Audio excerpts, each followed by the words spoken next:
வணக்கம் மக்களே, welcome to MD garden and kitchen vlogs. இன்றைக்கி நம்ம பன்னீர் ரோஸ் பற்றி தான் பார்க்க போகிறோம்.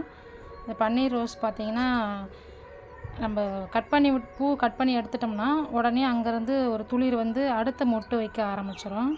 இப்போ பார்த்திங்கன்னா தெரியும், இப்போ பூ பூத்துருக்குங்களா, இதை நம்ம கட் பண்ணி எடுத்துடணும். சரி, அப்படியே விட்டோம்னு வச்சுங்க, அடுத்த பூவுக்கு அதுக்கு கீழே பாருங்கள் ஒரு மொட்டு வருதுங்களா. இந்த மொட்டுக்கு நம்ம வந்து வழி பண்ணி விடணும். அப்போ இந்த பூ பூத்த உடனே நம்ம அதை கட் பண்ணிட்டோம்னா இது நல்லா வளர்ந்து நமக்கு பூ கொடுக்க ஆரம்பிச்சிடும். அதே மாதிரி துளிர் விட்டுற இடம் எல்லாமே பார்த்திங்கன்னா மொட்டு வைக்க ஆரம்பிச்சிடும்.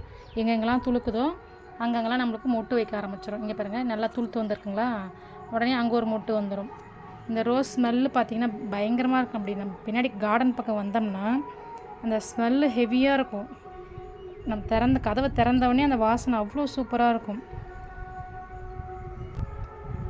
இந்த பன்னீர் ரோஸை பொறுத்த வரைக்கும் நம்ம பூ பூத்த உடனே நம்ம கட் பண்ணிவிட்டு கொஞ்சம் நல்லா கட் பண்ணி ப்ரூனிங் பண்ணி விட்டுறணும். அடிக்கடி நம்ம பண்ணி விடும்போது பண்ணி விட்டு அதில் கொஞ்சம் மஞ்சள் தடவி விட்டுருங்க.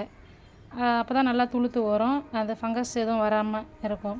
இந்த துளுத்து வரும்போது நமக்கு நிறைய மொட்டு வைக்கணும்னா நம்ம இதுமாதிரி அடிக்கடி பார்த்திங்கன்னா நம்ம ப்ரூனிங் பண்ணி விடணும். பூ பூத்தோடனே ப்ரூனிங் பண்ணிவிட்டு அதுக்கு ஒரு உரம் கொடுத்து விட்டுடணும். பஞ்சகாவியம் இல்லை மீனாமிலம் ஏன்னா ஸ்ப்ரே பண்ணி விட்டிங்கன்னா நம்மளுக்கு நிறைய மொட்டு வைக்க ஆரம்பிக்கும். ஓகே ஃப்ரெண்ட்ஸ், இந்த பதிவு உங்களுக்கு பயனுள்ளதாக இருக்கும்னு நினைக்கிறேன். மீண்டும் அடுத்த பதிவில் சந்திக்கலாம்.